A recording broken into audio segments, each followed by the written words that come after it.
Well, it's pretty good when you get an applause at the start of an event, isn't it? That's right. That's right. Take it while you can, I think. I'd like to welcome you all to the Petersham Bowling Club. Let me just frame where you are and the I suppose something that's going on in the background of tonight. So you're at the Petersham Bowling Club. I'm George Catsi. I'm the president of the Petersham Bowling Club. Woohoo! Yeah. Petersham royalty, eh?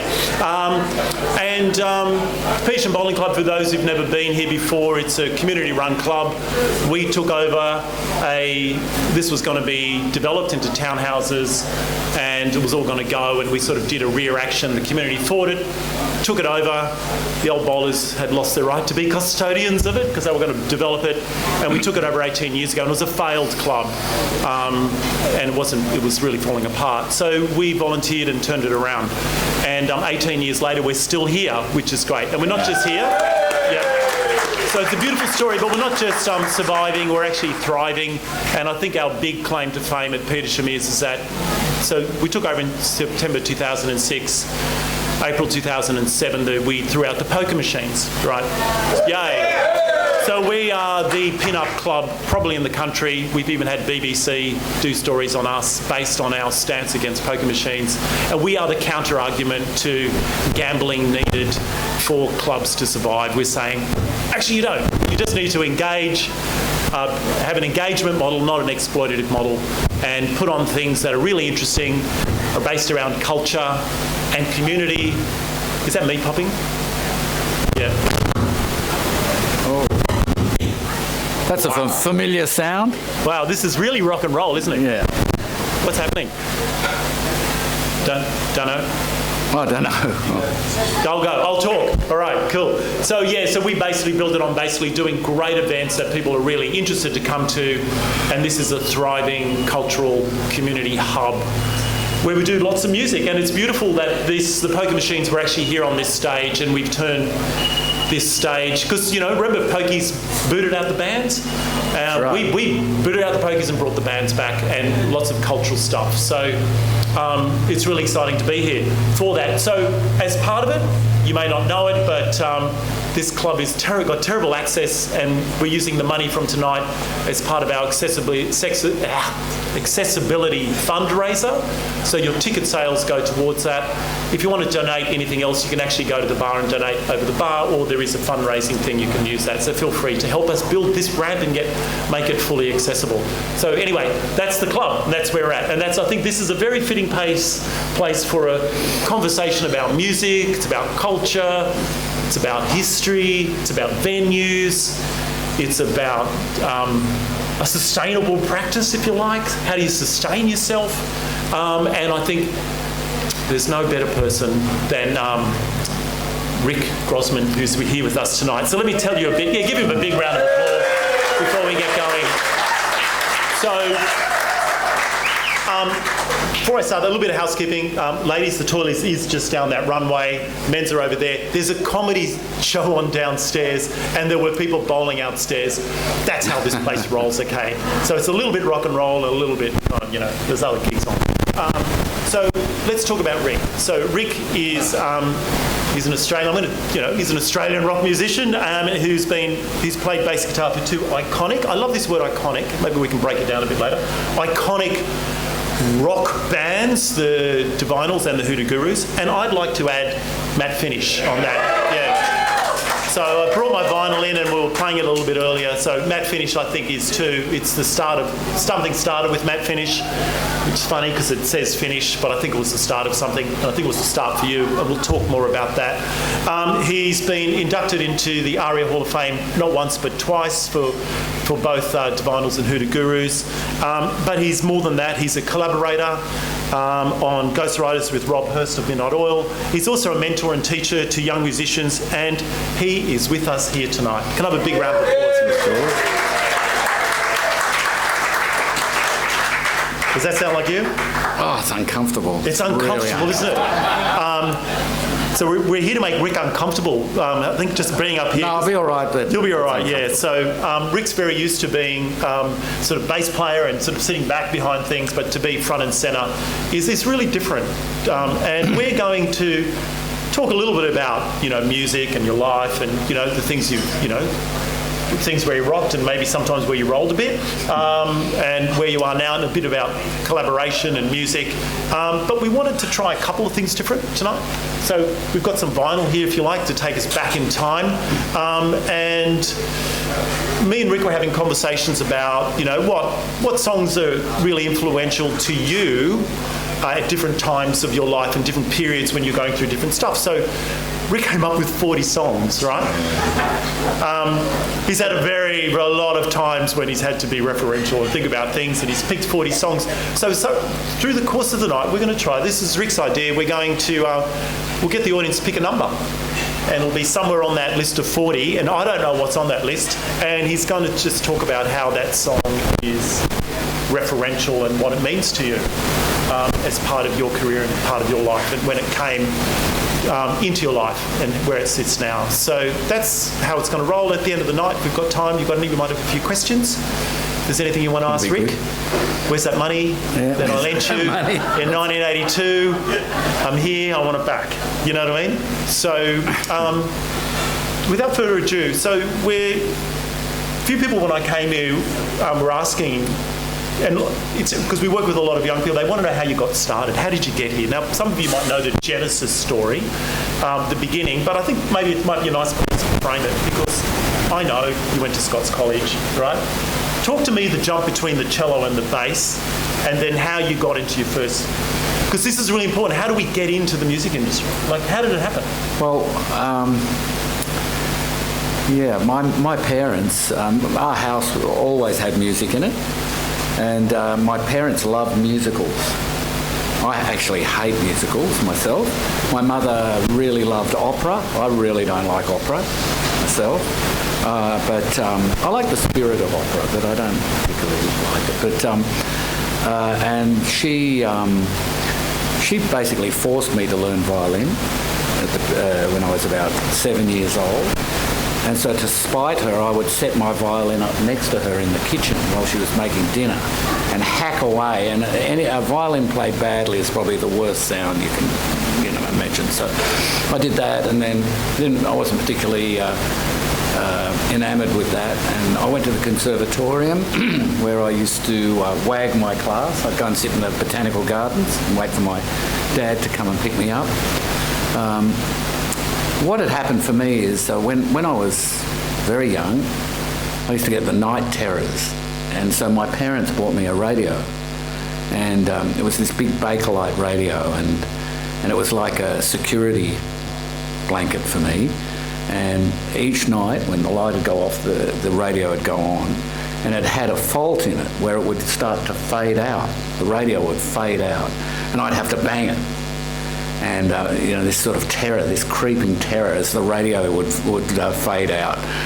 But I used to hear all those songs, old blues songs and songs like Waterloo Sunset or Under the Boardwalk, Elvis songs that remind me of being in pyjamas. When I still hear them today, they remind me of that.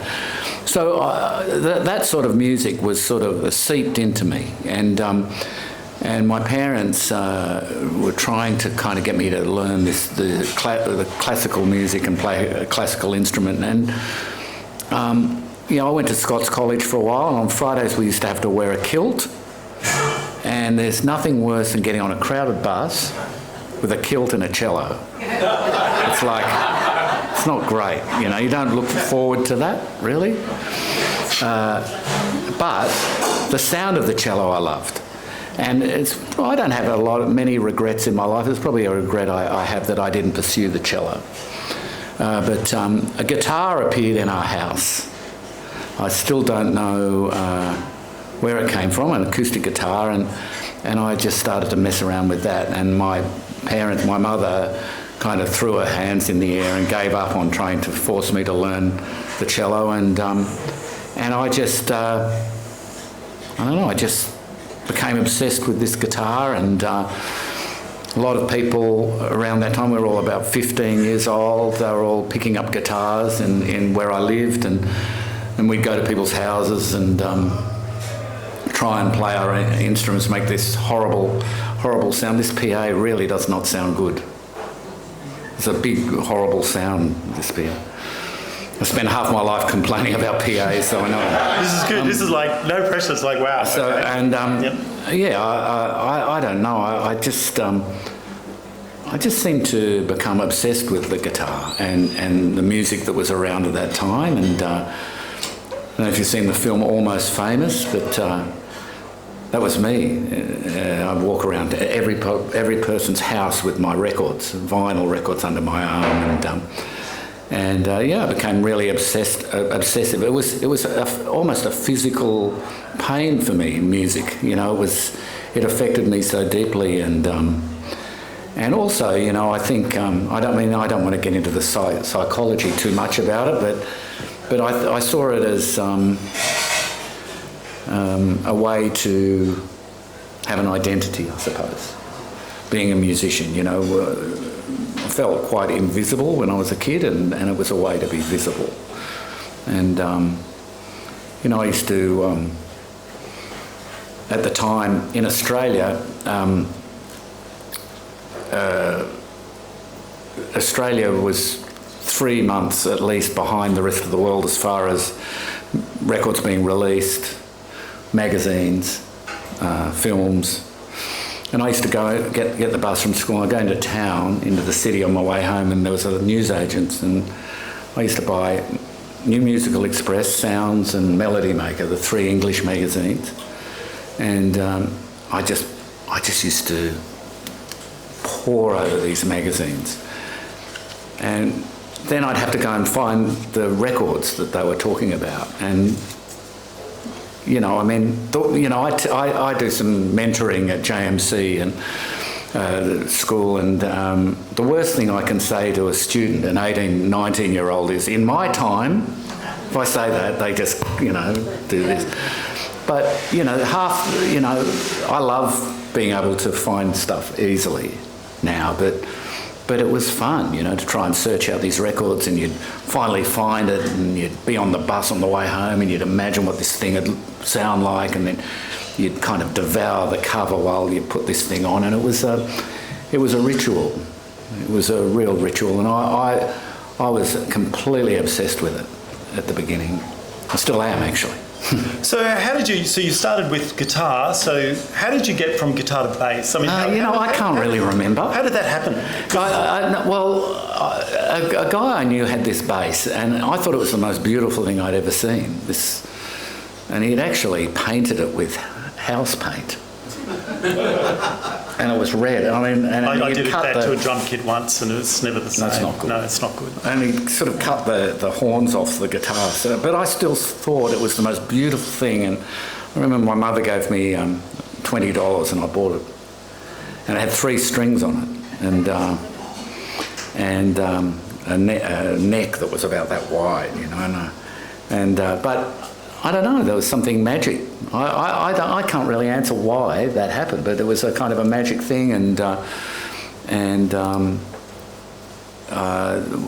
around that time, I mean, I guess, you know, all planets sort of align, and I'd changed schools, and I'd gone to Sydney High, and I met this boy, and he said he played guitar, and I said, well, I've got a bass, and he said, well, we should form a band because you meet a lot of girls in a band. Probably 90% of musicians I know started because of that, you know. But if that's the only reason why you start playing music, and you don't last very long. But he and I started playing together when I was 15, and I just met like-minded people. And you know, it's funny. A lot of people my age, you know, in Sydney, they went to they'd go out to, they used to call them discos then. You know, nightclubs. I never went to any, you know, and I think there's someone here tonight who wrote a book and that I loved, and he said, you know, that they were freaks, and that's what I was like. I was like a freak. I kind of found 8 or 10 people who we all just loved music, and we wouldn't go out to clubs. We would meet at each other's house each weekend usually, and someone would have a block of hash or something, and we'd lie on the floor and listen to records, and it was such a great experience. It was a spiritual experience for me, you know. So this would have been in the 1970? 1970, around there. So this, I was going to talk later, but maybe it might be good to start to do that. This sense of, what was the Australian music sound like at the point? I'm quite interested in this genesis of like this Australian sound. What was, well, I mean, who were the bands that were out there? Who was playing, who was big then that you were listening to, that you would look up to, or just... Australian bands? Australian bands, yeah. So who was around? Is that Daddy Cool, people like that? Daddy Cool, yeah. Tam and Shud I liked. Wow, Tam and Shud, Carver's Jute. No one smoked dope then, the names of the bands. Carver's Jute, Tam and Shud, Piranha. There was bands like the Lardy Does. I didn't really like the kind of rock and roll bands, the glam rock bands of Australia. I like the more stoner rock bands. You're talking about like Hush or something yeah, like that? I didn't like yeah. Hush. Yeah. Well, you're either Hush or Sherbet, weren't you? Hush played at my high school formal, I remember. Anyway, but I used to sneak into pubs and I used to just, you know, you had access to these people, you know, and I used to just annoy them. I just used to ask questions and follow them round, and they'd say, oh, you'd come on the road as a roadie, and I'd go home and say to my mother, oh, I can go, you know, on a tour, and you're insane, you know, you forget it. And but I was just fascinated, and you know, I think there's I asked a lot of questions when I was younger. You know, I was just so fascinated by it, and it just seemed like I don't know. When someone was on stage, it was kind of this rarefied space where everything was okay. You know, I saw Led Zeppelin in 1972, and I remember sitting watching the four of them, thinking, well, those guys don't have a problem in the world. It must be amazing. Well, one of them's died. I mean, it's absolute lie, you know. But it's a magic thing that exists in that sort of thing. So you were getting a sense of the magic of performance. You were seeing things. You'd sneak into venues. You're obviously passionate. You're developing something at the school. You head off down to Melbourne. Well, that was a family thing. That was, you know, these things happen in your life. I mean, I'm sure everybody has them where, you know, I've had a few experiences in my life where there's almost a tangible voice that says, your life's about to change, you know, and you're faced with a fork. And I'm trying to find like-minded people in Sydney that I could play with, and it was very difficult. I love bands like Free and Deep Purple, but every lead singer wanted to be like that. And I started to really like more kind of music like Iggy Pop and punk rock and bands like the MC5 and Blue Oyster Cult, and we're trying to find like-minded people to play that sort of music, and Bowie and Lou Reed and things like that. And we were trying to form this band, and I had a family friend in Melbourne, and I remember I had a job. I was picking up glasses in a bar in the city, and just moved into a place, and you know, I'd sort of committed to these guys here, and I went down to Melbourne. Now, I love bands like Skyhooks. I used to go and see Skyhooks at every opportunity, and Daddy Cool, and bands like Ariel, and there was this sort of Melbourne thing with Skyhooks. And I wasn't you're either a Sherbet or a Skyhooks person, you know. I wasn't a Sherbet person, and I remember I went to Melbourne to visit a family friend, and she rang me the day before, and she said, "Bring your bass down. There's a band down here who are looking for a bass player." And I don't know why I did this, but I took my bass down and went to an audition, and they were all guys quite a bit older than me, And I was a kid, you know, and I turned up at this audition and they said, "You're early, go away. Come back in." They're quite rude. I said, "Come back in." And there's a person here who knows all these people involved. I went back and had a play with them. And they said, "Do you want to join?" And it was all original material, and they were playing 6 nights a week.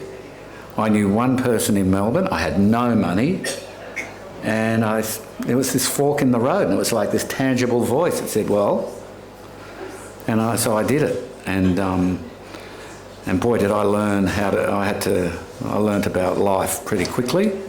But they were great.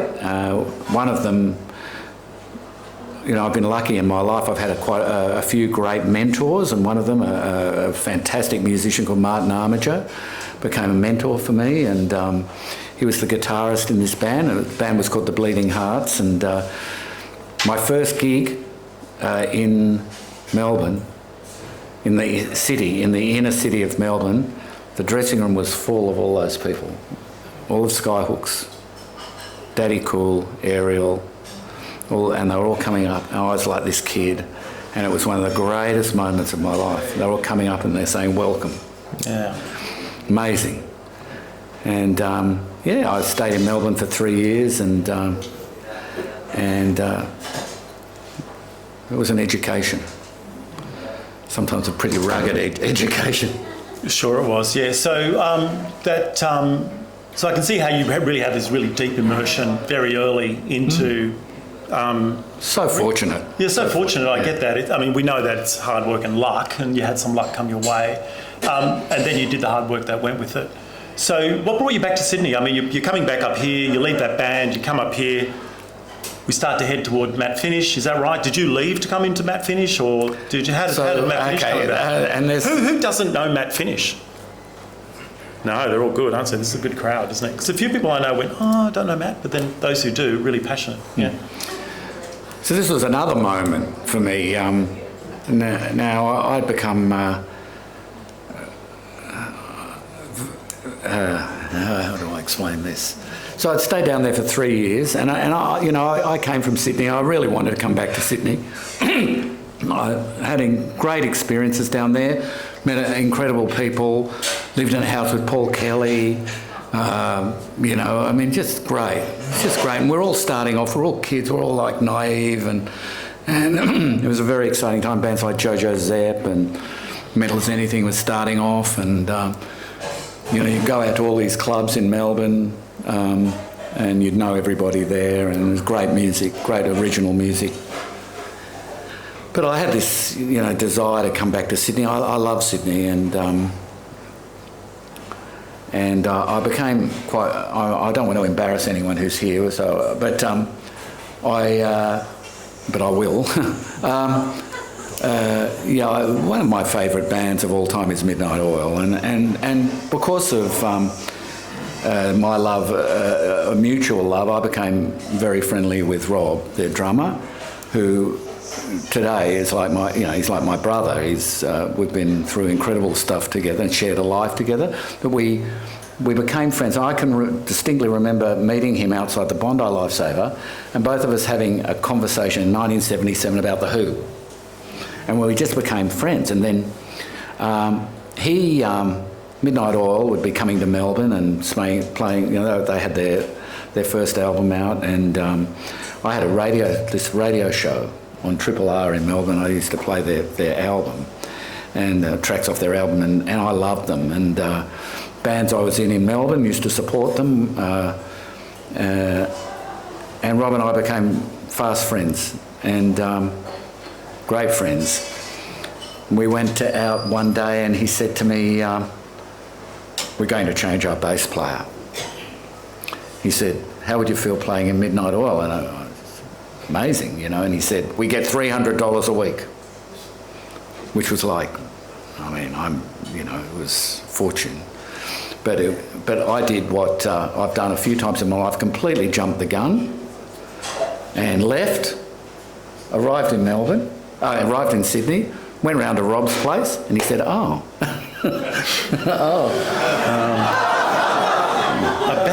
bass playing job. Yeah. He said, maybe you should go and do something for a little while. So Ivor Davies from Icehouse, he was a friend of mine, still is, and he told me about this band called Matt Finish, and they needed a bass player for 4 weeks for a tour to Queensland.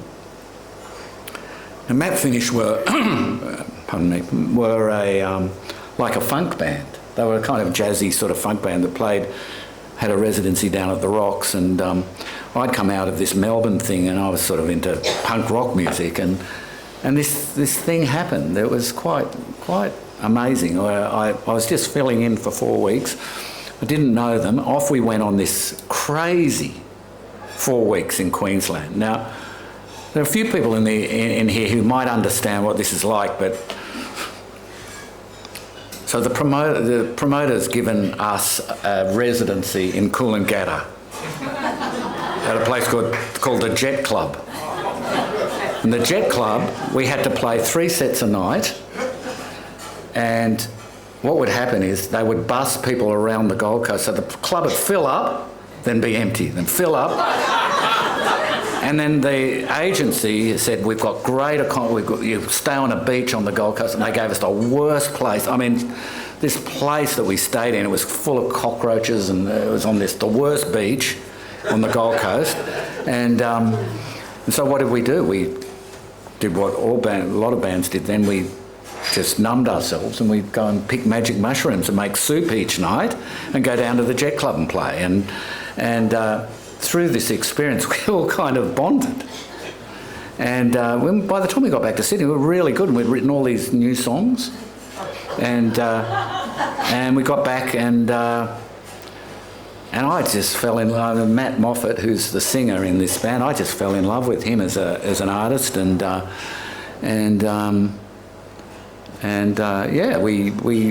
their bass player, who I was filling in for, rejoined the band as a guitarist, and off we went with that band, and we had 2 amazing years in that band of playing live all around Australia, and made that record, made another great record as well, and very, very dysfunctional band. But great, and I think great music comes from dysfunction anyway. So, yeah. You were telling me the other day you still haven't made any money off that. No. How many albums sold? 80,000. 80,000. There is no money in the music industry. I mean, yeah. I mean, I could. Anyway, I won't go there. I won't go there. It's kind of. But I can tell you about the cover. Yeah, yep. So that cover. So the band that I left in Melbourne was a band called Eric Gradman's Man and Machine, and Eric Gradman was the singer. He's fantastic, and that band was a bit of a blueprint for Hunters and Collectors. They used to. Before Hunters and Collectors, they used to come and see that band all the time. It was a great band. It was an unusual band, and Eric was a graphic artist. So when I left his band, he was very upset at me. And then somehow, I can't even remember how it happened, but he agreed to do the cover for the Matt Finish record. And when he delivered the cover, he said, "That's how I got you back for leaving my band, by painting a picture like that." But I think it's good. I think it's a good picture. But.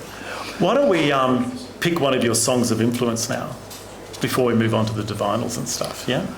Okay. So I'm just going to pull out to the audience. We've got to pick a number between 1 and 30. We're just going to try this, and it might not work, right? I don't think it'll work. We won't work. We're going to give it a go, right? So we're going to try this, because he wanted to try. So he's come up with a playlist of 40. Could be like the Midnight Oil chocolate wheel. It could be like the Midnight Oil chocolate wheel. You're absolutely right. So I'm just going to randomly, let's just have a look. So number between 1 and 40.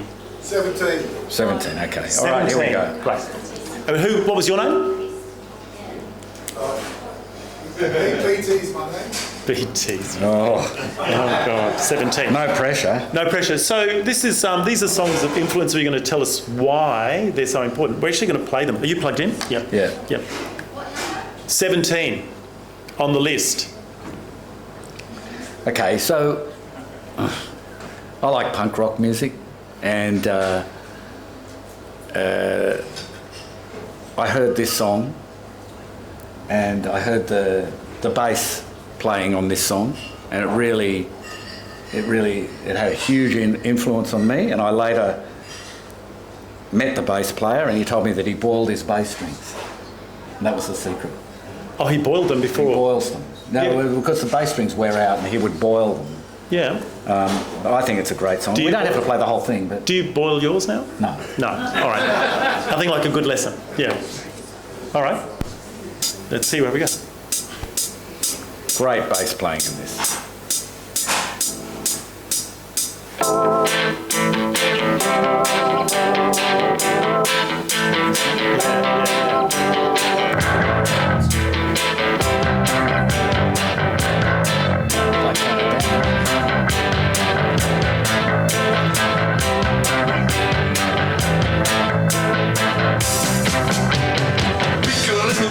She's just trying to impress us, and she's got my body fever, but she doesn't make a sound. She's just hanging around.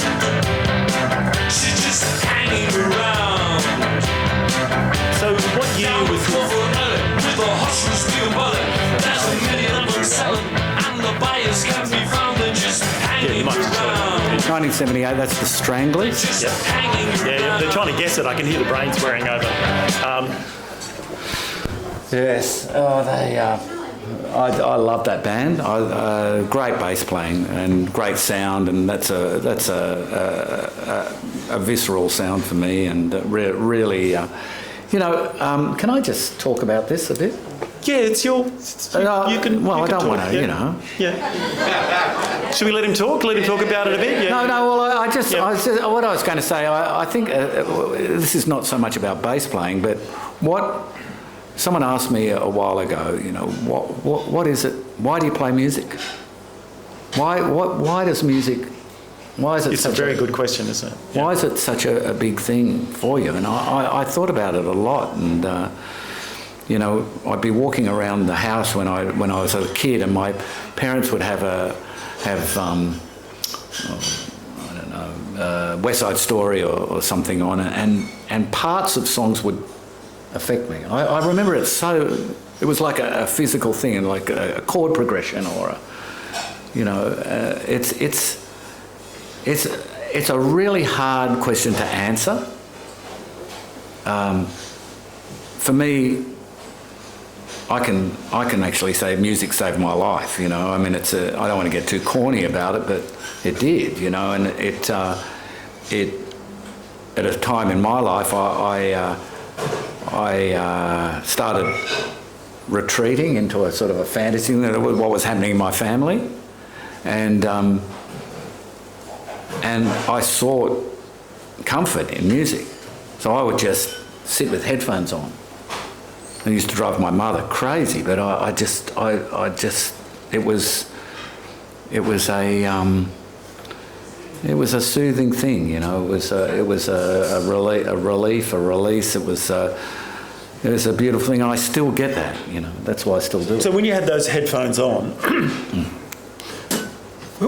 so you would have been what, 15, 16? Well, yeah, younger than that. Younger than that. Yeah. So what are you listening to then? So what's coming through those headphones? Things like this. Oh.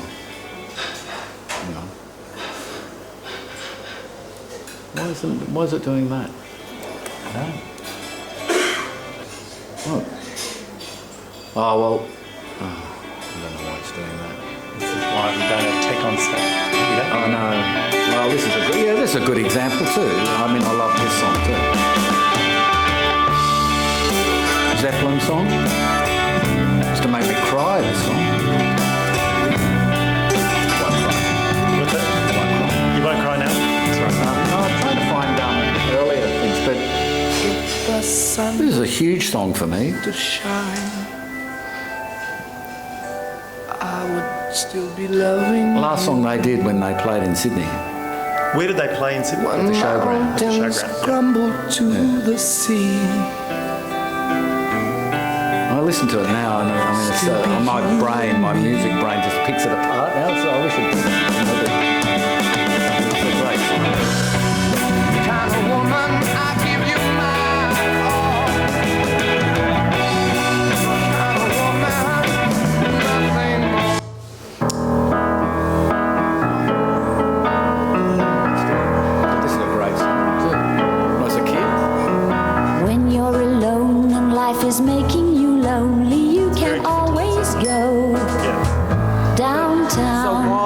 Why do I like worries, all the noise and the hurry seems to help, I know. melody? Downtown, just listen to the music of the traffic in the city. Linger on the sidewalk where the neon. Up on, I mean, I think this is on 2SM. Remember 2SM, the radio station? And I found the music back then, and you had the, 20 explosive hits, 1972, 73, and you'd have such eclectic mixes of different types of songs on those albums. And even 2SM was really mixed. You'd get something from that to that. Whereas I think now music's much more, everything's curated these days and you get more of similar things. But I remember growing up with the really disparate sort of sounds coming through. So it's not unusual, I think, that you would sort of be hearing different things. I think also in Australia, we didn't really write our own songs in the 60s until bands like the Easy Beats or the Masters Apprentices. It was very rare. We'd do covers, and the Easy Beats kicked the door down pretty much with that. And I think what seemed to happen, I love this, there's a little story that I talked to the students at school about, but, pioneer of Australian music obviously is Billy Thorpe. And Billy Thorpe was a nightclub singer in the 60s. And he covered Twilight Time and Somewhere Over the Rainbow, and he was kind of this gorgeous blonde boy, pop star. And I wasn't there, I was a bit young for this, but legend has it that he had was given a residency in Melbourne and with his band, and they were playing used to play in the King's Cross, and they play all the Motown covers for all the American soldiers who were here on R&R, and he got a residency in Melbourne. His guitar player quit. So Billy could play 3 or 4 chords on a guitar. And just at that moment, one of these, moments in time happened where he was given this huge amplifier in Melbourne when he went to Melbourne. So I started playing these 3-chord songs at excruciating volume, and within a week or 2 weeks, I was queues down the street to see him. And he had the Aztecs. I saw the Aztecs. I'm still getting over it. I saw them quite a lot. One time I saw them in the ABC studios on a show called GTK that used to be on the ABC, and I went to see them, and my oldest friend, I call him my cousin, he's here, he was the floor manager. He said, come and see this band, and I'm still getting over it. It was so loud.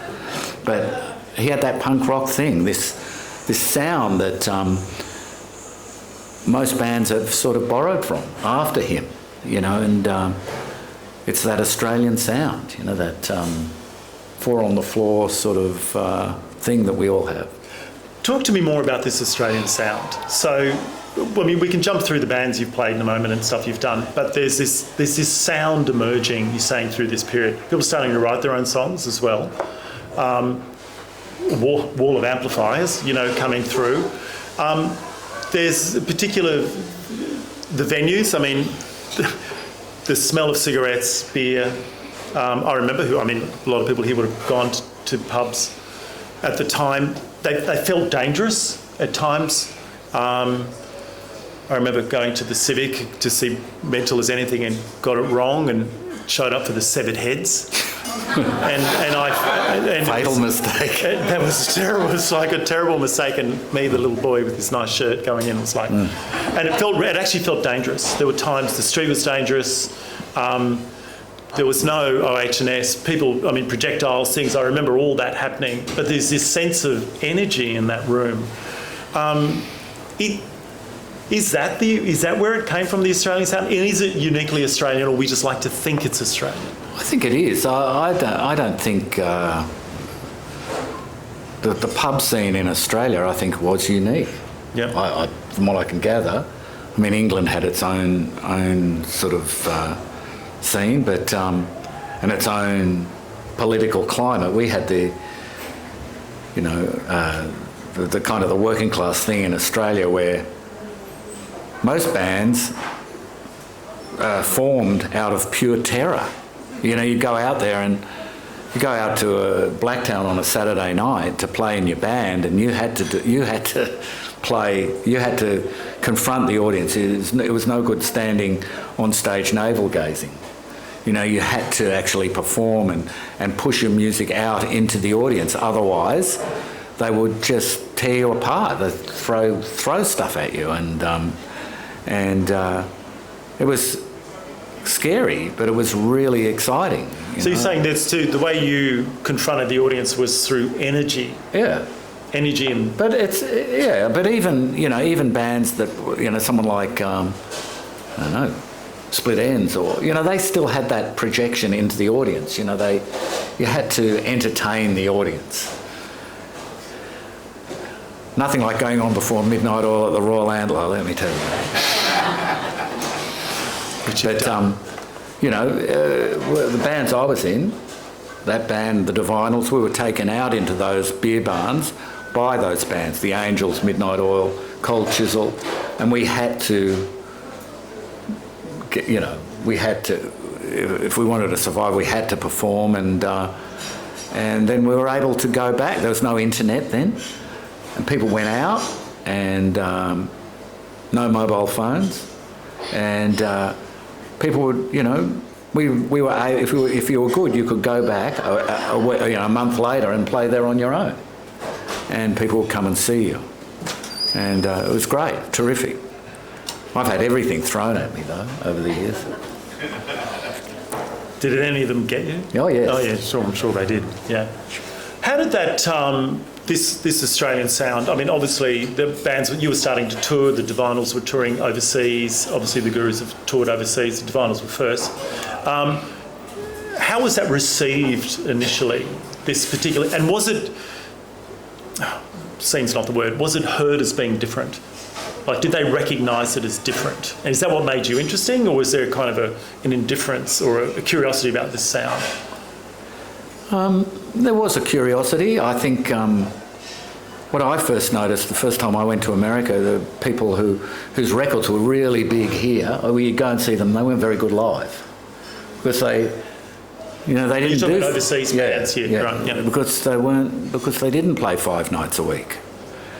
You go and see Billy Idol or someone like that, or Pat Benatar, or no, they were okay, but they weren't like seeing the Angels, or I mean, there's this energy that the music had here.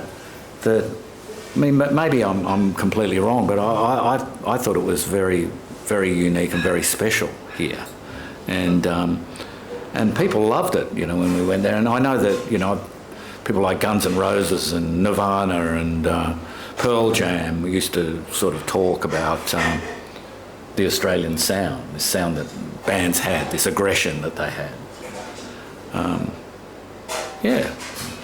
mean, I think the 2 bands that I saw really early on in Australia that really affected me were Midnight Oil and Radio Birdman. And those early shows of those bands were just... they were scary. The aggression coming out of the band was very intoxicating, and it was terrific. Let's take that sort of energy and drop it into the Divinyls. So you end up in the Divinyls about 82, is that right? 82, 83? 82. 82. Can I just do one thing? Sorry, George. No, please. So, yep. I don't know if this will work. I don't know why it's working perfectly before. So what are you trying to do? I'm trying to play that song. It's like a father and son, isn't it? And what are you trying to do? Yes. This one? No, the one above it.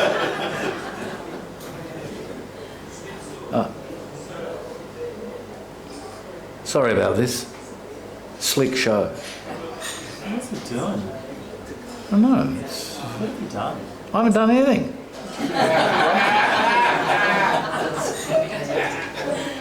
Weird, isn't it? I can play it from another. Oh no. Do you know what? You know what we're going to do? You're going to just describe it. I'll just play a little bit of this. Doesn't want to play matte finish. It's got... I just want to play a little bit of this song, but it it's basically about pretty much demonstrating what you're talking about.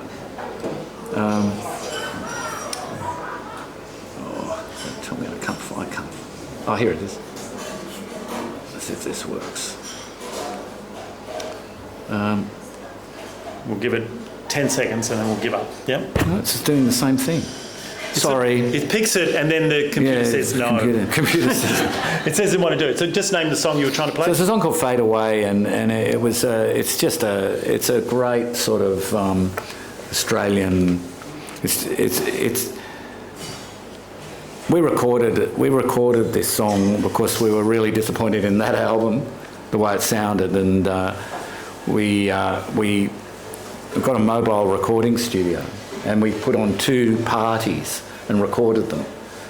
And this one song, for me, it's very hard to capture some magic, the absolute magic moments on a record. Yep. And this one track really captured this moment. And so I can't play it though. Matt Finish? And it's a song called Fade Away. It's not on that record. No, it's not. Yeah, I know. I don't have that vinyl, sorry. Yeah. I do have the original Oil album over there, and I've got a few things over there. I don't know why this I don't computer's know. never done that. Never Could be done coming this. off the drive or something. You never had this before. You would have just put it on. We would have played Well, it. we were playing it before. It I was all fine. know. So is how it works. Okay, so we're talking about this wall of sound. You end up in the Divinyls, 82, but they've been going since 1980. Monkey Grip comes 81, out. yeah. 81. Yeah. And who did you replace? Well, they had a guy called Jeremy Paul playing bass, Yep. who was from Air Supply. Yep. He didn't really fit into the Divinyls from Air Supply. I don't know, they're quite similar in their sound. But he was sort of a bit like a mentor to Chrissy and Mark. He was older than them and helped them when they were writing songs right at the beginning. And But this is another great moment for me where I was living. I'd been in that band, and Matt Finish sort of dissolved into this. It's a story in itself, that band. But we self kind of exploded, imploded, and it wasn't very pleasant. And I actually was going to go back and play with Joe Camilleri, who I really like, and I got a call from the Divinyls, and the Divinyls had played with us in Matt Finish, I was recommended by a guy called Mark Opitz, who's a producer, and I went and had a play with them. And there's a funny little story just up the road here. I went to the Divinyls were like this family, and they'd been together. The 4 of them had been together for a year or whatever, year and a half. So they'd get this guy to come and do an audition, me. So I go and do the audition, and they take me out for dinner, and they told me later that they had all these secret signs at dinner that they'd ask me a question, and if there was a good answer, they'd move the pepper shaker to see if I was the right person for the job. So I got the pepper shaker moved in the right ways. You obviously. That's funny. So you got the gig, Yeah. And you started with Divinyls, and that and the Divinyls at that point, and Chrissy Amphlett was kind of still unfolding as this amazing front person character. You were telling me the other day about how shy she used to be on stage. She's very shy, Yeah. She told me once that sort of a cathartic moment for her was to do with Barry Humphries. That she looked at Dame Edna and she realised that Barry Humphries could say or do anything. Dame Edna could say. Yeah, Yeah, that's right. So she decided that she wanted to do that sort of thing and become this character. And she certainly did that. And she had this. It's funny. At the beginning of the Divinyls, there were certain people in the industry who saw our band as a novelty, like she was a bit of a novelty act. And she's the most real person I've ever. I mean, she was the real deal, Chrissy Amphlett, and amazing performer, amazing singer. You So know. novelty purely because it was a female Well, lead you know, singer, it's- yeah. basically. And you know, there were no other women doing what she was doing in Australia.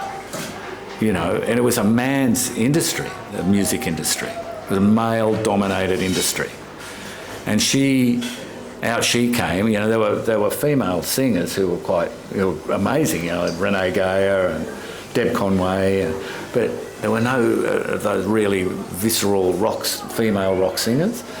And I remember, you know, she sort of got a pat on the head from a very famous Australian male rock singer when we first started, and she wanted to kill him. She was No names, is that what you're saying? No names, sorry. but Yeah. you know, and it was the people were a bit patronising to her. Yeah. Then we'd go out to those pubs that I was telling you about, and the crowds would shout at her until they realised what she was, and then they'd kind of recoil in horror as she would launch herself into the audience and start fighting with people physically, and won over the crowd pretty quickly. So that was her character. I used to have to get in and pull her out of the crowd. Oh, right. Whilst what's the drums kept playing or something, or the guitarist kept going and the music kept rolling through that. It almost became part of the show. And you toured America with the Divinyls, and we know that things were starting to change for you at that point.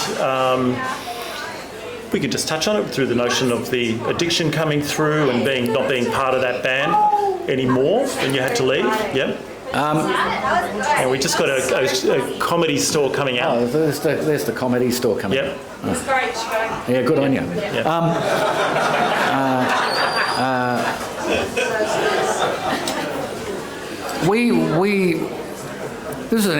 We had this amazing manager in the Divinyls, and he was a mentor for me, and his name was Vince Lovegrove. And he was in a group called the Valentines in the 60s with Bon Scott.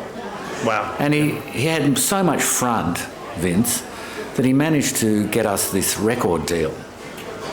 And we got signed directly to an American record label called Chrysalis.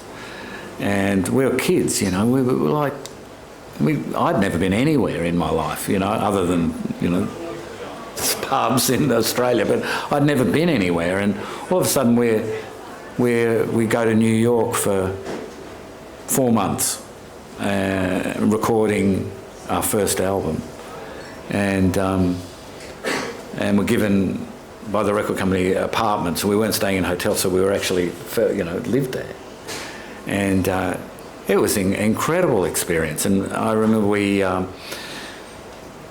at the end of the recording, we said, we're never going to come back here. We're never going to get this opportunity again. We've got to play. So the record company organised us to play at CBGB's. It was a very famous venue in New York, and at the Peppermint Lounge, and at the Ritz, and which the Hoodoo Gurus just played at just a year ago. And amazing experience, incredible experience, and we made a great record there. Was Chrissy received differently in New York and America than here? Not really. There's some video you can see on YouTube of the crowd. She sort of walks out on this walkway. It's great, into the crowd, and the crowd are all going, "Whoa." No, we toured a lot over there, and mostly was great. We supported a band called The Cult, and we did a tour with them. We did a tour with the Psychedelic Furs, which went for months over there, and we did a lot of our own shows, tours, and probably the most entertaining tour we did was a tour with Aerosmith. And we didn't know this, but the Aerosmith audience, part of the shtick is to throw stuff at the band that plays with Aerosmith, and we got over there and we were playing in these arenas, and there's just this hail of stuff thrown at us.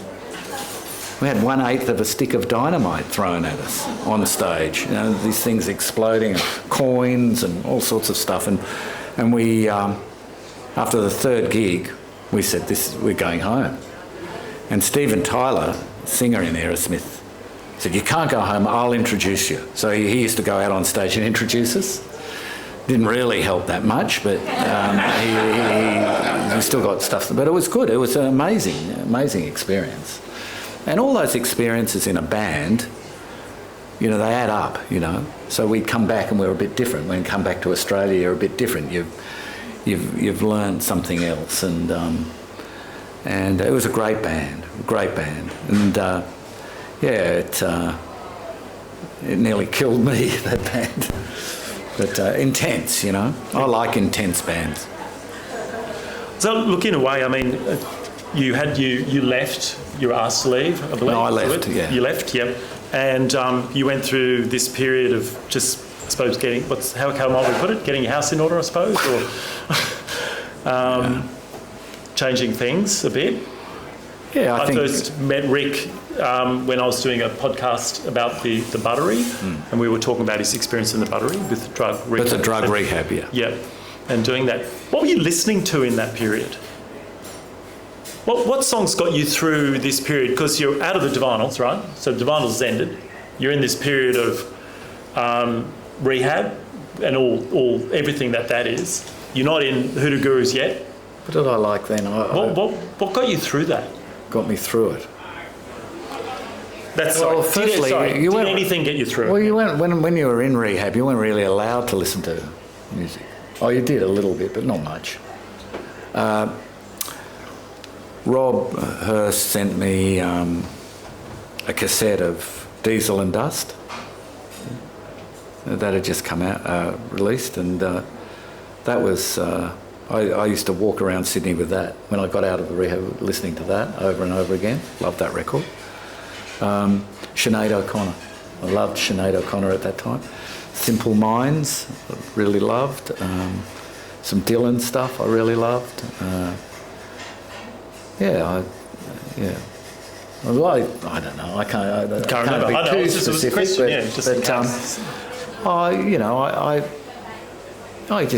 I just used to. I didn't have a car, and I'd just catch the train everywhere and buses, and I had my Walkman and cassette, and I used to.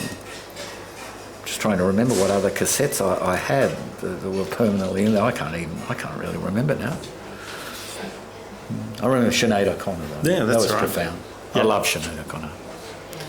You told me a beautiful story, that one with you and when you were out of work. Oh. You know the one I'm talking about, don't you? Yeah. Yeah. I think it's a beautiful image. Okay, so, yeah. Okay, so I'd gone to this rehab, and I'd been in there for 6 months, and it's a pretty big experience going to a drug rehab. I arrived there and I had a bag full of cassettes and books. The guy who came the day after me had a surfboard. Someone came with some golf clubs. I said, "Where do you think you are?" That's what they said to me. Where do you know where you are, don't you? And it was a profound experience for someone like me. I hadn't really thought about what sort of person I was, or never really thought about how I affected others, and what my mother might be going through, seeing me destroy myself. I never really thought about it. And I won't get into it too much, but over that period of time, you're introduced to a different way of life, and I'm not religious at all, but it's a different way of life, and it was profound, and came out of there, and I was kind of like this new person. And actually, I remember the Oils were doing these shows at the Horde Pavilion, and I came out, and I was staying in this house, and I went with Rob down to a sound check, and Martin Rotsey, their guitar player, gave me a lift back to the halfway house I was staying in. He made the mistake of asking me in the car, "How are you?" And I just gave him this 40-minute spiel, rehab spiel about, learning to accept myself. and all this stuff. And I always remember the look when I was getting out of the car of Martin just going, see you later. This guy's gone completely round the bend. But what happened was I wasn't playing music, and I was just trying to concentrate on not using drugs and alcohol. And a friend of mine offered me this job, and he had this job, he had this business, which was one of the first food delivery businesses in Sydney, where you ring up a restaurant and you have your food delivered. And there were like 5 lunatics driving around Sydney with walkie-talkies, no mobile phones, delivering food. And it was pretty funny. And it was great, you know. I had no responsibilities. It was fun. And I was driving down William Street one night, and I pulled up at the lights, and this car pulls up next to me, and it was all of hunters and collectors in the car. And they went, Rick, how are you? I said, good. I said, what are you guys doing? They said, we're going to the ARIA Awards. I said, oh, that's nice. Where are you going? And I said, I'm taking 2 pizzas to Centrepoint. And they're like, what? And I was like, it's all good. It's all good. And it was, you know, it was good. I mean, you know, then I started to really think, well, I'd like to play music again.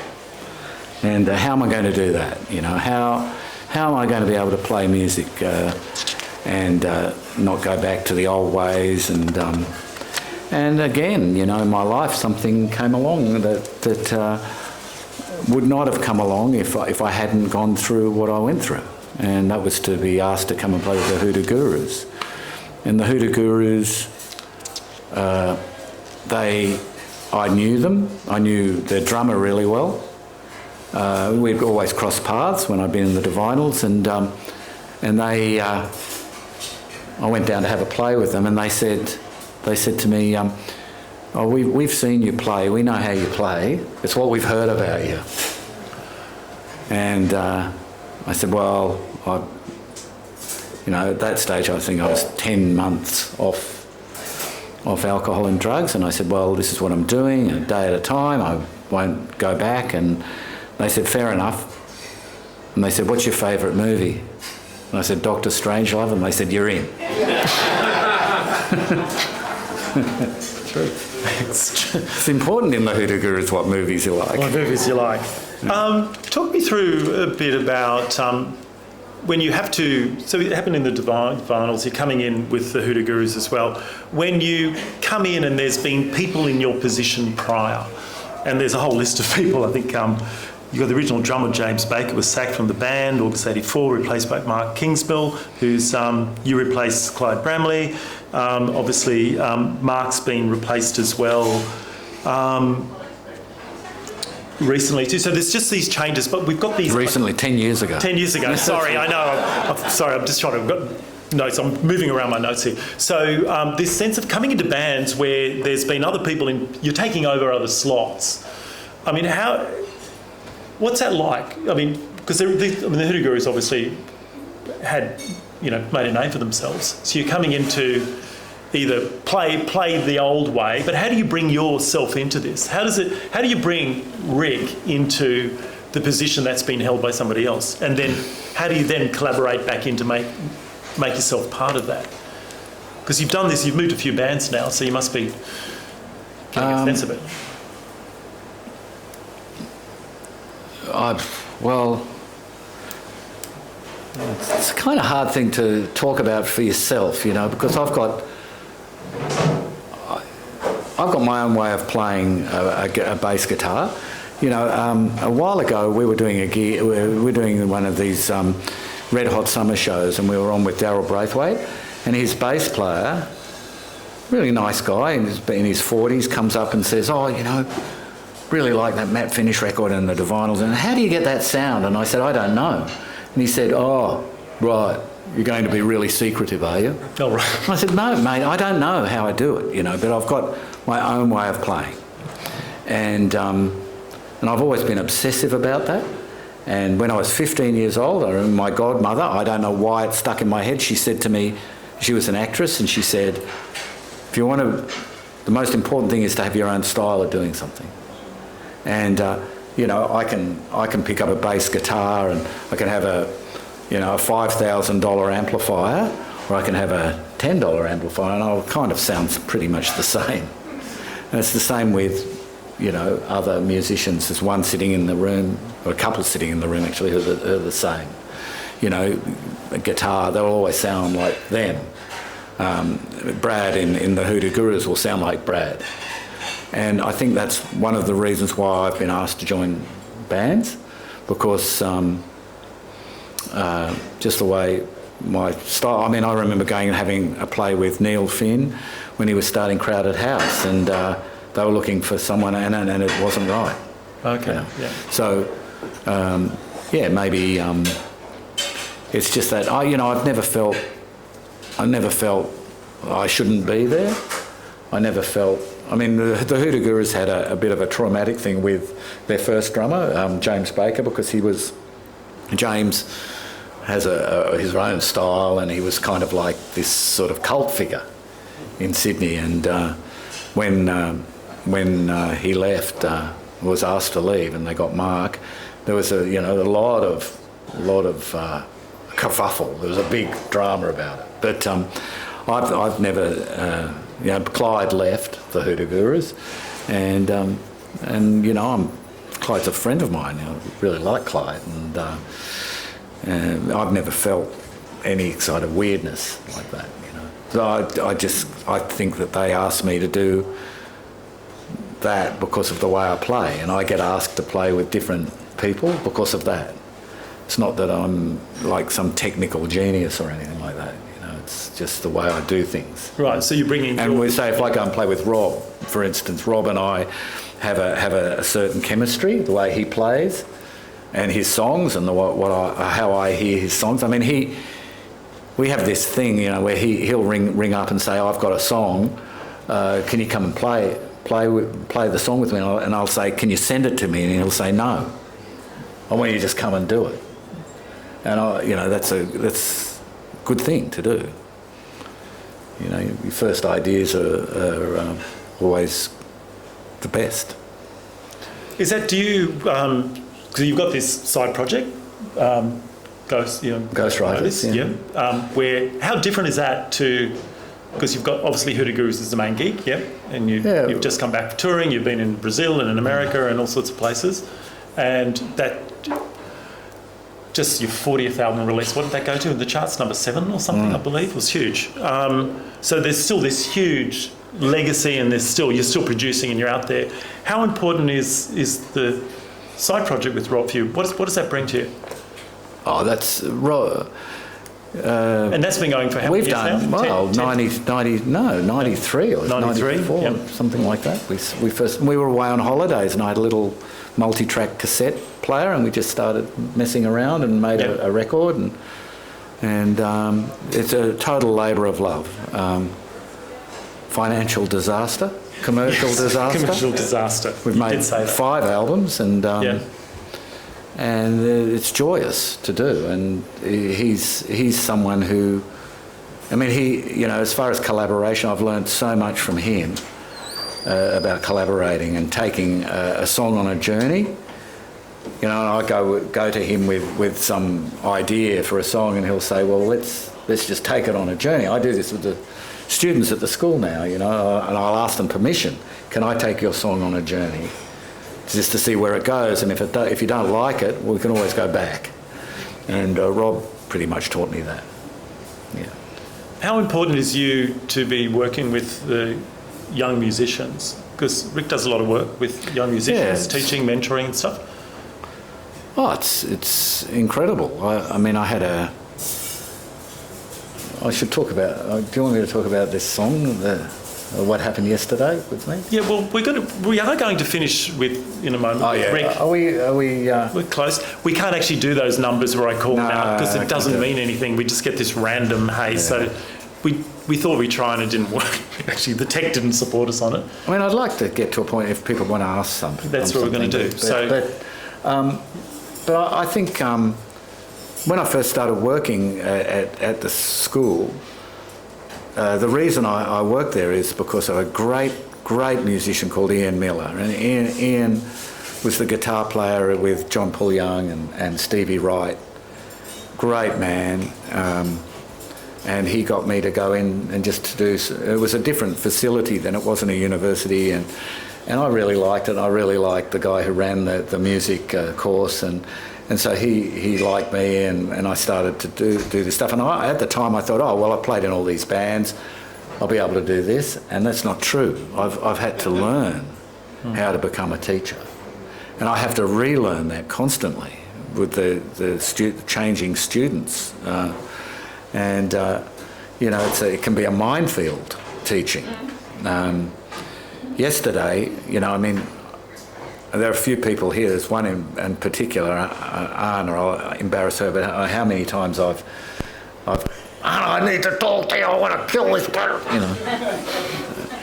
I mean, it can be really frustrating and really incredibly rewarding. And yesterday I had one of those magic things where, you know, I've got this, my big fear in life is to play a song and sing my own song to an audience.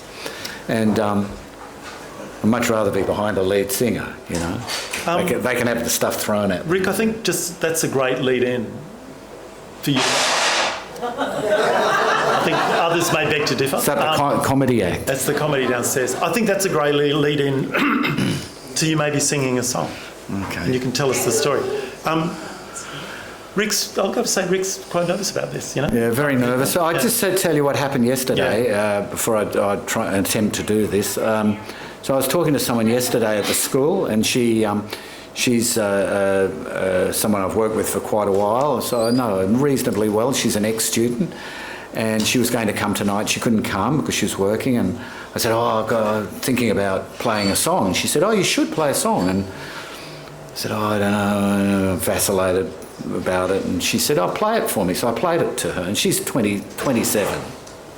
She's a really good singer, songwriter herself, and I played her the song, and I was not looking at her while I was playing it, and I got to the end of the song and turned around, she was in tears. She had tears running down her face, and she said, it's a beautiful song, and that meant more to me than, you know, a pat on the back from someone who, you know, I mean, it meant so much to me, you know, someone like that, you know, who's at the beginning of their career. Yeah, and absolutely honest, because she did not have to do that. No, she didn't. So, I'd like to hear Rick sing that song.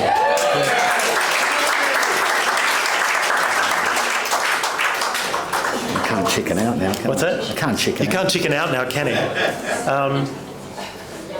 So this is the trouble, you know, I've been very fortunate in my life to work with amazing people, you know, like, and working in a band like the Hoodoo Gurus, you know, we have, our lead singer is one of the great Australian songwriters, great Australian singers. And he's always quite, you know, open to, you know, got any songs if we're getting stuff together for an album, and you think, I'll bring my little bit into the Guru's rehearsal, and then you turn up and he says, I've got this song, and he plays the song like 1,000 miles away or something to you, and you just go, I've put my little song. And then, you know, same with the Divinyls, or, you know, they're great, I mean, Chrissy and Mark, fantastic songwriters, and, you know, it's intimidating, but at the same time, I've been inspired by all those people, and I've learned a lot from them. Maybe the students have taught you stuff as well. Yeah. Okay.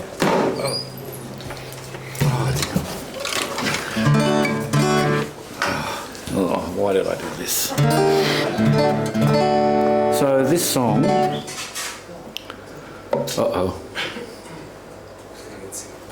Is this okay to do it like this?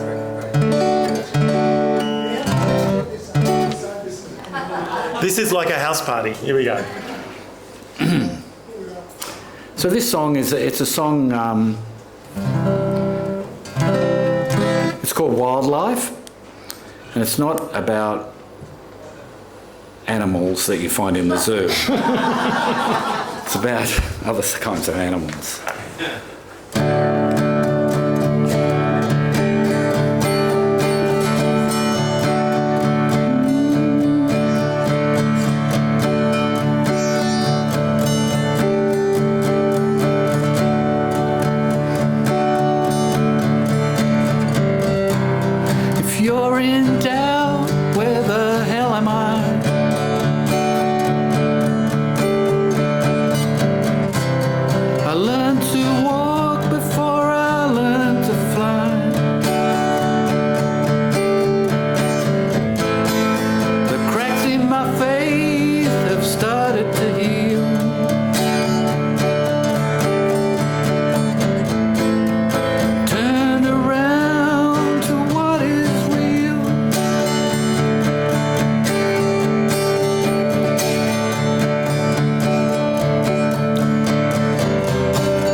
just going to open up to the floor for a couple of minutes. We've got about 5 minutes of questions or so. If anyone's got any questions for Rick, I think we have a microphone down there and some lights. Yeah. Anyone got a question? Sorry. Have you got a tissue? Thanks. That's beautiful. Any questions? I just want to ask. Oh, here we go. We got a microphone, so everyone. I can yell. Oh, okay. I just want to ask about your 40 songs. Can you post it somewhere so we can actually see what they are? Because we didn't. Yeah, really sure. listen to them. Sure. Okay. We could do that on a... yeah, sure. Spotify could do that. Yes, we can do a Spotify playlist. Can you do that? Yeah. If you subscribe to that That's cassette. evil That's company, that's like a cassette, isn't it? Yeah. It's a cassette. It's like a cassette. Yeah, you can. We'll leave a cassette under the deck, and you can come and borrow it. Yes, we can arrange that. I'll hand that over to Rick, and we can get that distributed. Charge for it? Oh, we should. It is a fundraiser. Maybe you can donate to hear it. But any other questions at all? There's a question over here. Is there a band that you've always wanted to play in but never had the opportunity?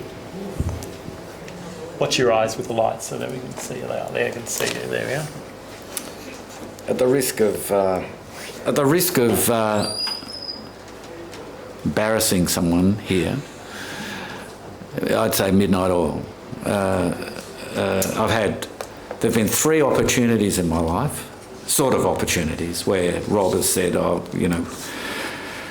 through tragedy and other things that they've lost their bass player. And now whether I could have managed to do that, I don't know. The style I play in, their second bass player that they had, Peter Gifford, was one of my favourite all-time musicians, and we have a similar style. But I don't know if I would have passed the audition. But You would. probably not. I think you just did, actually. I think that was the audition. But that band is just their songs and their energy and magnificent band. The other band was the other Radio Birdman, and when I used to go and see Radio Birdman in the 70s, I would have given anything to play in that band. I used to carry their amps up and down the stairs of the Oxford Tavern, and I loved them. So yeah, those 2 bands really.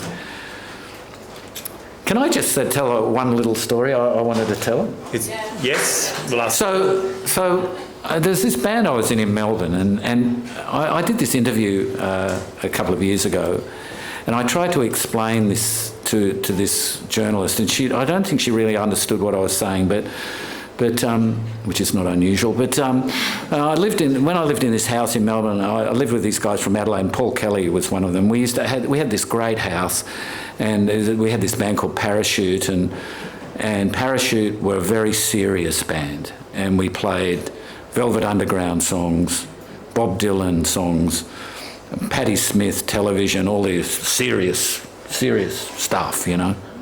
And all the lyrics were very serious, and the songs were about existentialism, and and we were quite popular in the inner city of Melbourne.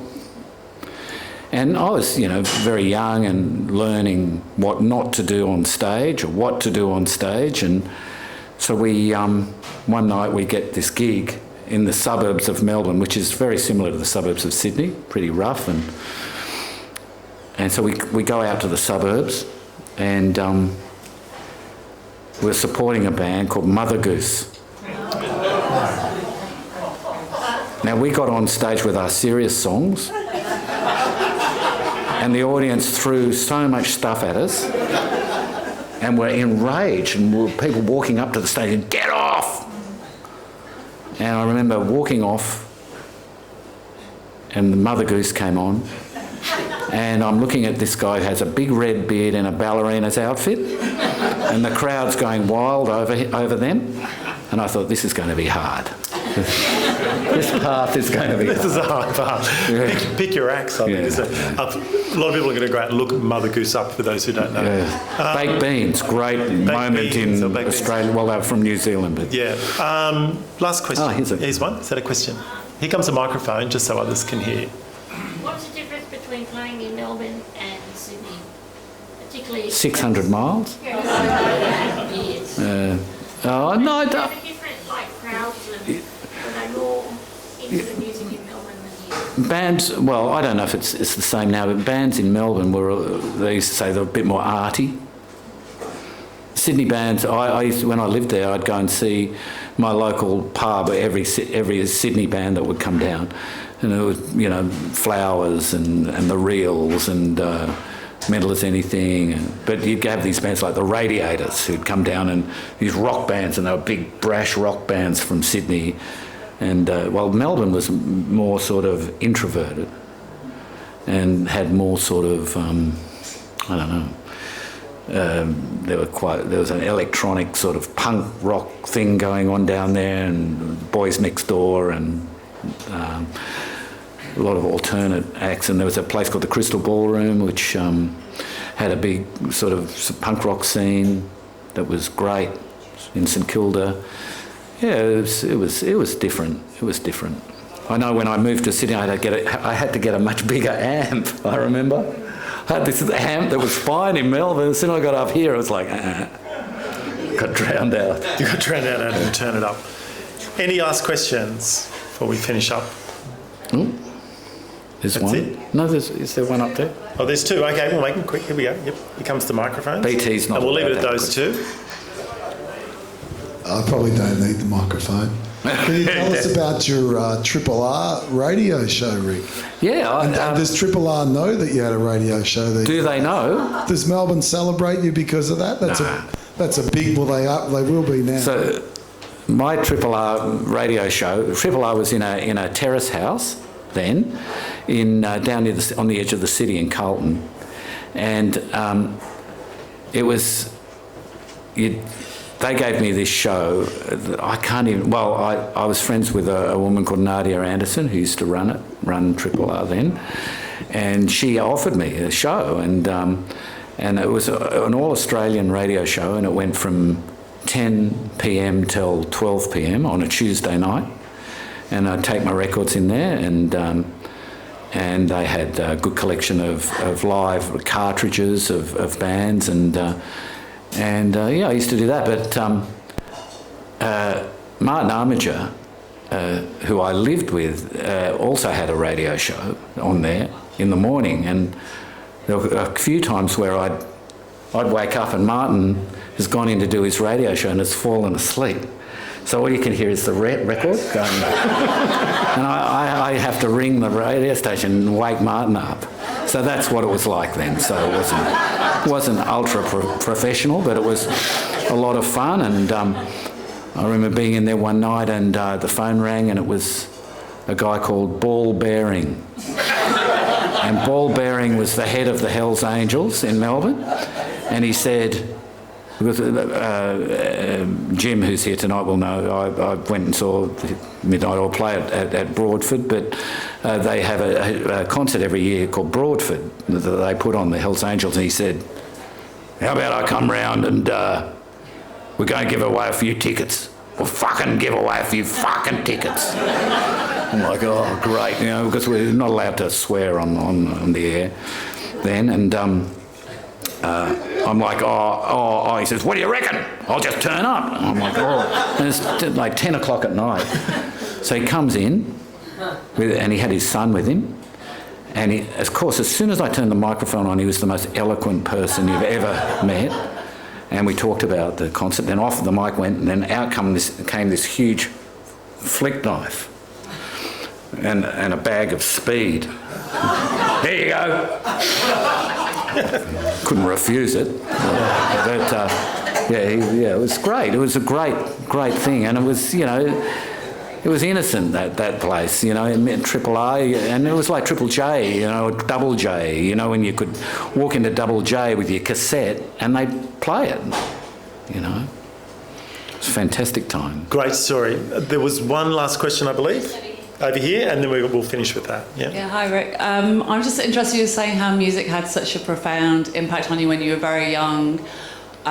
What music do you love? What current music has that type of impact on you? What do you love to listen to that's current?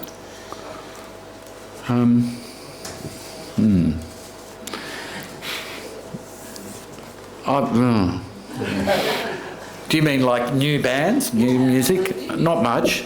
I have to be honest, not much. Occasionally, you know, I'll hear a song and I'll go, that's a great song, and I like bands like The War on Drugs. I really like them. But they sound to me like they're listening to their dad's record collections, their songs. I mean, great band, great. I don't know. I listen. I think it's an age thing. I think, you know, when I first started listening, it was a time, and I presume that a 15-year-old is having the same experiences as I had with new music. I don't know.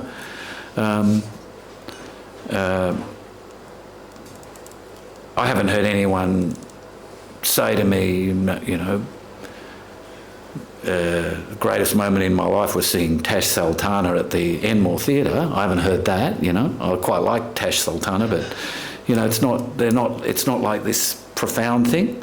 I think music, you know, the world was very different then, and it was a kind of an innocence, and you know, there's a great documentary that you can see called 1971, and 1971 was an incredible year for records, and everything was new. I remember sitting down at Bondi Beach and someone had a radio on and A Whole Lot of Love came on and everyone went quiet because no one had ever heard anything like that. It was new, exciting, and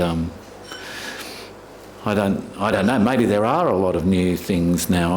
I don't know. I listen to quite a lot of new stuff because of the students, and they'll say, "Oh, have a listen to this," and I'll put it on Spotify in the car or something while I'm.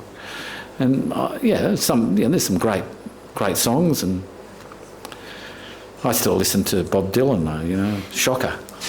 That's all right. You're of your time. It's okay. Gene Clark. There you go. Mm. Gene Pitney, you're going back Gene that far. But you know what? You know, I still. The thing is, I still love music, and music for me is still the same thing. You know, it hits. It's not a Sarah thing here. It's a. I know it's a corny thing to say, but it's about this. And you know, it's an emotional thing. And you know, I was going to play a couple of songs off this, my brand new computer that doesn't work. But you know, there was a time in my life I remember a particularly hard time, and an album called Quadrophenia came out by The Who, and I devoured that record. I know every note on that record, and it pretty much held me for 6 months of my life, that record. So, you know, I go back to that stuff, and nowadays I'm a bit different to that 15-year-old. I've, you know, got grown-up kids and walk the dog, and that's great, you know, but I go back and listen to that stuff, and it still gives me that sense, you know. It's beautiful thing. And it's funny, I think Dave Faulkner said it to me one day, or when we were doing a sound check, and Brad said it to me, and he said, when you plug your guitar into a bass amp, you turn into a 15-year-old kid. Because I'm like, oh, doesn't that sound great? You know, it's weird. Yeah, anyway. Fantastic. It's a disease, and I've got it. It's a disease, you're cursed. Actually, that's a really nice spot to finish. But just before we thank Rick, I'm just going to do a little bit of PBC housekeeping, then I'm going to come back to you because we're about to finish. Is that all right? Yeah. So a couple of things. Thank you for coming tonight to the Petersham Bowling Club. If you've never been here before, do come again. Follow our socials, newsletter, etc. Sign up. We have everything on here: touring bands, local bands you've never heard of, Rick. And people with their first gigs. There's 2 stages. There's another one downstairs. Can I come and play here? You can come and play here. You can come and do a solo gig. Yeah, all your own stuff. There's a drummer and a guitarist in this room. Yeah, maybe Rob, you can get Rob here as well. Be cool. And so do join us. Just another thing that we do here, we do a thing called Readers, where we have authors come once a month. And I believe one of those, the next author is in the room. Oh, is he? Is he? Yeah. Jimmy Genie here from Midnight Oil. Jimmy, you were in the room, I believe, aren't you? Is that right? No. Jim is actually here on this stage. He'll take the spot, sitting here, but he'll be with Michaela Kowalski, who's our fantastic author, curator, and interview her, and that is on Thursday, November 28th in the room. So we'll talk more music. It's music sort of 4 weeks coming through. So that's coming up, and just thanks for everyone who's come here, and thanks to all the crew, John on the desk who does this, who's doing voluntary, Jason who's recording it, who do it for free. This is actually recorded audio video, and it will go up onto the PBC site, so you can share it and come back to it, and we will try and get you your 40 songs together. And thank you to all the staff and Hayley at the back there for doing it, and all the bar staff and everything you do for the bowling club. That brings us to the end of an in conversation with Thanks, Rick Grossman. George. That's all right. Don't thank me. No, I'm thanking you. It's all right. You can thank me. But it's been fantastic. It's been great. Thank you so much for coming here and bringing us your stories, your life, your music, your 40, and we only got one and a bit, but that's all right, songs, and just being open to it, and as part of it, actually helping our fundraiser as well, which is fantastic. Can we give Rick a really big round of applause?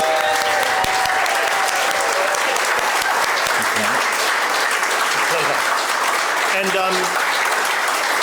go buy some Ghostwriter albums. Go buy some Ghostwriter. Buy some Ghostwriters albums and read Jim Magini's book. That would be it. That's your homework to do from here then. It's a great book. Yeah. Thank you, and good night. Enjoy the drink before you go.